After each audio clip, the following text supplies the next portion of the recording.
Hello everyone and welcome back to Affinity for Commander. My name is Alex and today we're going to be looking at the best new Jund commander from the streets of New COPPA. No, not you, Toolbox. Know your place. No, in fact it is a literal haste tribal commander and all the delightful spiciness that goes along with her. But just before we get onto the deck, do remember, if you wish to purchase any of the cards that I'm going to be talking about today, or even the full deck itself, then be sure to do so through all of our lovely affiliate links found in the description box below. Doesn't cost you anything extra, and it really helps the channel out a lot. Or let's say you want to bling out the cards you already have, then be sure to head over to altersleeves.com to peruse their extensive library of fantastic perfect fit altered sleeves. And as always, videos like this and all the content from Affinity for Commander is made possible thanks to the support of our fantastic patrons. You guys are truly awesome. Now, on to Haste Tribal. And the only woman who can lead it is our scaly Commander General herself, Ognis, the Dragon's Lash. Ognis is a 3/3 legendary creature Vaishno warrior for 1 generic, hybrid red-black, a red, and hybrid red-green mana. She has haste and reads: whenever a creature you control with haste attacks, create a tapped treasure token. So, couple of things first. Ognis only cares if the creature has attacked. Doesn't care if it dies, doesn't care if it deals combat damage. Just needs to attack. Secondly, Ognis's treasures that she creates enter tapped, which is not fantastic, but it does kind of stop her immediately winning with infinite combat steps and infinite mana thanks to stuff like aggravated assault, so understandable, still a bit annoying though. And the third and final point is the fact that Ognis doesn't care if that creature entered the battlefield several turns ago. Provided that creature still has haste, you will still get a treasure when they attack. So, let's take a look at the meat of the deck and the aforementioned hasty boys. Let's start at the lower end of the curve, where we want smaller creatures being able to hit, attack, and not die, and get us treasures to use next turn to get out our bigger hitters. Beastcaller Savant is a great hasty mana dork. Captain Lannery Storm does a great impression of our commander, making her own treasures. Elmar, Ulven Wild Informant, is a nice 3-drop that can give us cards later with their investigating trigger. And finally, Chaos Dragon is a really weird card. And yes, sometimes it might not be able to attack the people we want, but at this stage of the game, we just want to attack in general and get our treasures. And from the streets of New COPPA themselves, we get the new card Devilish Valet, who actually gets better the later we have him out. As with our multitude of treasures, casting multiple spells a turn won't be a problem, helping him double and double his power. Loyal Apprentice creates a 1/1 flyer with haste every turn we have Ognis out, and has haste herself. Thundermaw Hellkite is a big, hasty flyer that can help wipe out any Locust God player's insects or Thopter's armies all by itself. Or it can just be a 5-mana punchy dragon that will never be blocked and makes a treasure, which is also quite frankly pretty good. Speaking of dragons and a card that I don't really want to push anymore because it quite frankly is already too pushed, but it is a card that is made for Ognis, and that's Goldspan Dragon. The card itself already makes treasures. With Ognis out, when this hasty dragon attacks, you get another one already, which is more treasures for your value. And then, the treasures also tap for double mana. This card is made for this deck. Just hope it rotates out soon so it can hopefully actually cost a reasonable amount. So with our hasty creatures generating us boatloads of treasure, we now just need some way to support them and hopefully protect our treasure production machinery. The first thing on the list is those treasures coming in tapped being quite a bit of an issue. Now there aren't really any ways of making these treasures untap in our turn besides Amulet of Vigor, which I'm not a massive fan of here as it only pertains to the treasures on entry. Whereas cards like Seaborn Muse untaps everything, Unwinding Clock untaps all of our artifacts, treasures, and mana rocks included, and Curse of Bounty means that whenever the cursed player is attacked, we also untap all of our stuff. Now personally I'm never a fan of anything that lets my opponents have an advantage, but maybe this is worth it in the long run. Now working with Ognis' ability, we can actually have a lot of fun, create more treasures, create different types of tokens, and generally get a lot more value out of her than I think some people are giving her credit for. Academy Manufacturer allows us to make a food and a clue when we're churning out our treasures. Zorn lets us make an additional treasure, and these ones don't come in tapped. Nettle Sis can just be one massive creature for 3 mana, or can be equipped to one of our many flyers.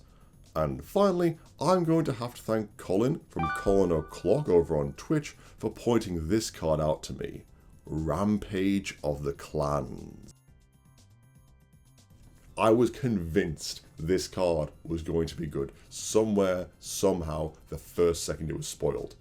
I just have never found a way to actually abuse it in Commander until now. In one fell swoop at instant speed, get rid of all of your opponent's pesky artifacts, get rid of their soul rings and signets and their ramp that they're relying on, and generate yourself a boatload of centaurs primed and ready to attack on your turn. It's just, I knew you were good. I knew it.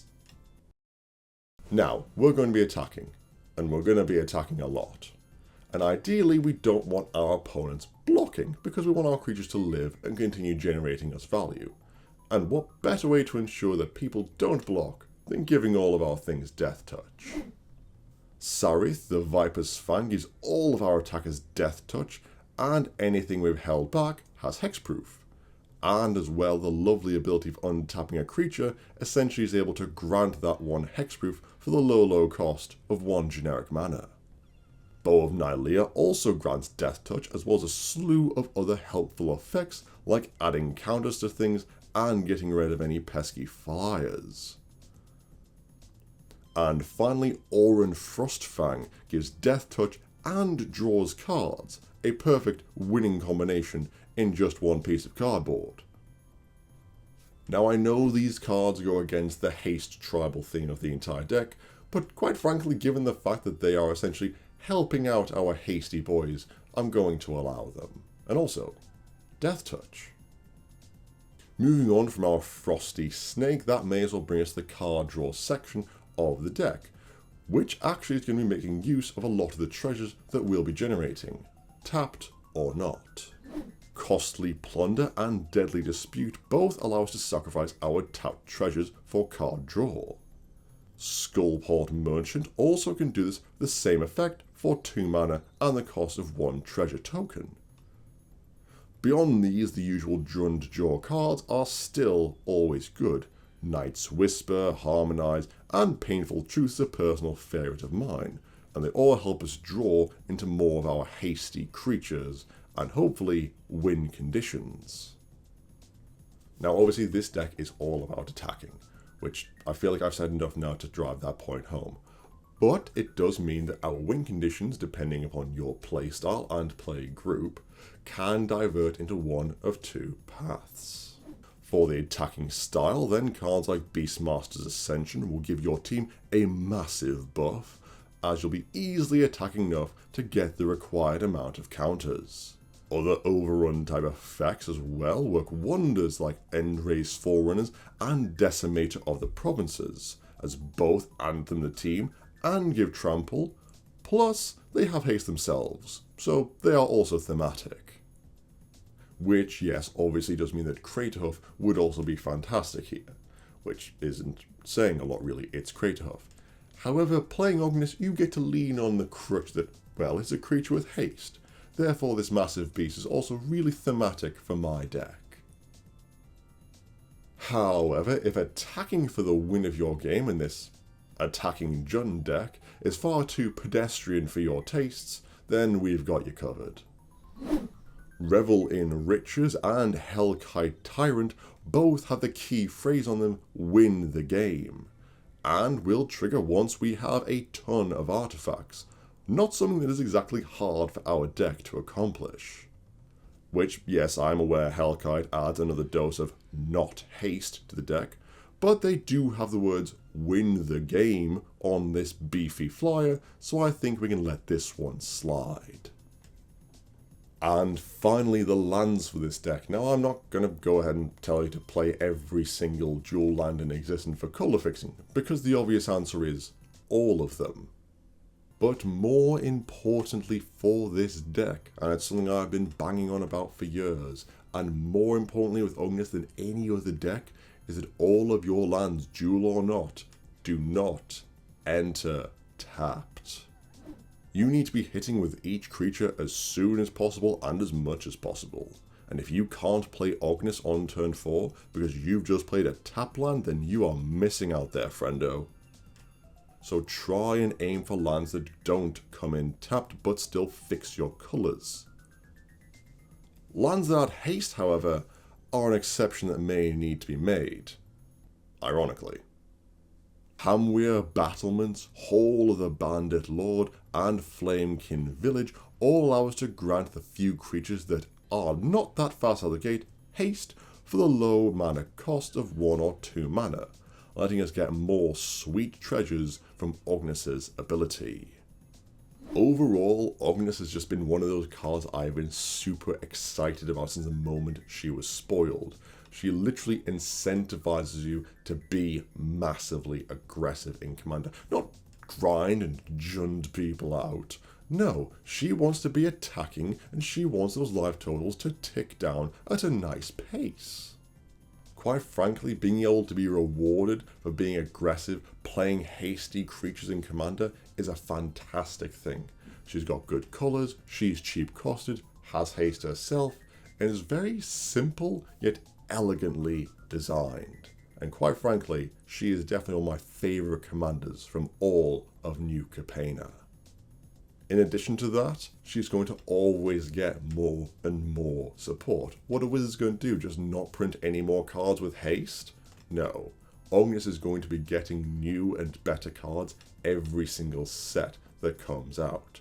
More haste, more flyers, more damage, and more treasure production for us. And that will be the end of the video, guys. I hope you enjoyed it. What cards are you excited to put in this hasty Vyashnu? And what are your thoughts on New COPPA in general for Commander? Whatever your thoughts, leave them in the comments below. We read every single one.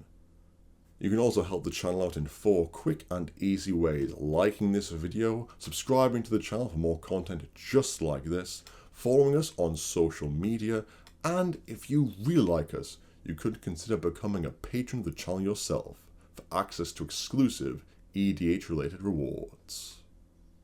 For now, guys, that'll be it from me. I've been Alex, and I will see you next time.